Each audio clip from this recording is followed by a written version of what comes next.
ఇప్పుడు వచ్చేసి మన రెస్టారెంట్లో ప్లెయిన్ వెజ్ దమ్ బిర్యానీ ఎలా వేస్తారో మీకు చూపిస్తానండి. నేను చాలా మందిని అడిగానండి, లాంగ్ వీడియోస్ ఏం చేస్తే బాగుంటుంది, ఎలా చేస్తే బాగుంటుంది అని చెప్పి చాలామంది నాకు ఒకటే రెఫర్ చేశారు.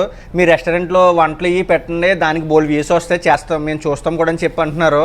సో పర్ఫెక్ట్గా రెస్టారెంట్లో దమ్ బిర్యానీస్ ఈ స్టార్ట్ ఎలా తయారు చేస్తారో మీకు పర్ఫెక్ట్గా క్వాంటిటీతో నేను చెప్తాను, నేర్పిస్తాను. ఇది శాంపుల్ వీడియో అండి. దీనికి వచ్చే రెస్పాన్స్తో నేను నెక్స్ట్ వీడియో చేస్తాను.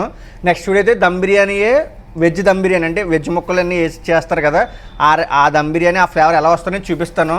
ఈ లోపైతే సబ్స్క్రైబ్ నాకు ఈ పదం అంటాను రాదండి. ఈ లోపైతే సబ్స్క్రైబ్ చేసుకుని లైక్ చేయండి. ఇప్పుడు వచ్చేసి మన రెస్టారెంట్లో ప్లెయిన్ వెజ్ దమ్ బిర్యానీ ఎలా వేస్తారో మీకు చూపిస్తానండి. ఇక నుండి అయితే నేను డైలీ వీడియోస్ చేస్తాను. 2 days ఒక వీడియో, వెజ్ దమ్ బిర్యానీ ఎలా వేస్తారో, చికెన్ దమ్ బిర్యానీ ఎలా వేస్తారో ఇవన్నీ కూడా నేను చూపిస్తాను మీకు. ప్రతి బియ్యం గింజలో ఫ్లేవర్ రావాలంటే మనం చూసుకోవాల్సిన ముందు ప్రాసెస్ పర్ఫెక్ట్గా ఉండాలండి. అండ్ రైస్ కూడా, మన రైస్ ఏం వాడుతున్నాం అని చెప్పండి. ముందుగా సెలెక్ట్ చేసుకోవాల్సింది రైసు. మనం ఇప్పుడు యూనిటీ రైస్, ఇండియా గేట్ ఏం వాడిన అవసరం లేదండి. మనకి క్లీన్ అప్ పంజాబ్ అని చెప్పి రైస్ ఉంటుంది, ఆ రైస్ వాడినా కానీ మనం కరెక్ట్గా వండే ప్రాసెస్ పర్ఫెక్ట్గా చేస్తే చాలా బాగుంటుందండి. మనం ప్లెయిన్ వెజ్ దమ్ బిర్యానీ వేస్తున్నామండి, అంటే కూరగాయలు పన్నీర్ ఇవి కాదు, పన్నీర్ వెజ్ దమ్ బిర్యానీ వేరే. అండ్ సెలెక్ట్ చేసుకోవాల్సింది పెరుగు, మసాలాస్ అండ్ పెరుగు కూడా నైట్ పెరుగు వాడాలని, మనం ఫ్రెష్ పెరుగు వాడిన అవసరం లేదు. నైట్ పెరుగు వాడితేనే కొంచెం పులుపు ఉండి చేస్తేనే దీనికి టేస్ట్ బాగా వస్తుందండి.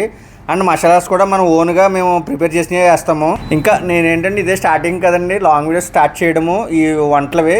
ఇంకా ప్రాసెస్ కరెక్ట్గా నేర్చుకుని ప్రతిదీ కూడా మీకు చూపిస్తాను, రెస్టారెంట్లో ఎలా చేస్తారు ఏంటనేది. మీరు ఈ లోపైతే ఫాలో చేసి సబ్స్క్రైబ్ చేసుకోండి. ఆ మసాలాస్ కూడా ఏమేమి మసాలా వేస్తారు ఏంటి అన్నీ కూడా నేను చూపిస్తాను. Just sample video, trial video అని చెప్పి నేను ఇది పెట్టాను. ఇదిలో హైదరాబాద్ స్టైల్లో ఇచ్చండి దమ్ బిర్యానీ. నెక్స్ట్ వీడియోలో ఎంత క్వాంటిటీకి ఎంత వేసుకోవాలి, ఏంటి ఎలా చేయాలి, టేస్ట్ మా రెస్టారెంట్లో వెజ్ దమ్ బిర్యానీ కానీ చికెన్ దమ్ బిర్యానీ కానీ చాలా బాగుంటుందని ఒక పేరు అయితే ఉందండి. ఆ టేస్ట్ ఎగ్జాక్ట్గా మీకు ఎలా చూపించాలని చూపించేస్తాను. చాలా సింపుల్ అండి. ఈ రెస్టారెంట్లో వెజ్ దమ్ బిర్యానీ అనేది మీరు ఇంటి దగ్గర కూడా ఆ ఫ్లేవర్ మీరు చేసుకునేలా నేను నేర్పిస్తాను ఫ్యూచర్లో అయితే. ఈ లోపు అయితే మీ కంటెంట్ అయితే సబ్స్క్రైబ్ చేసుకోండి, లైన్గా ఫాలో చేయండి, ఇలాంటి వీడియోస్ ఇంకా వస్తాయి. Thank you.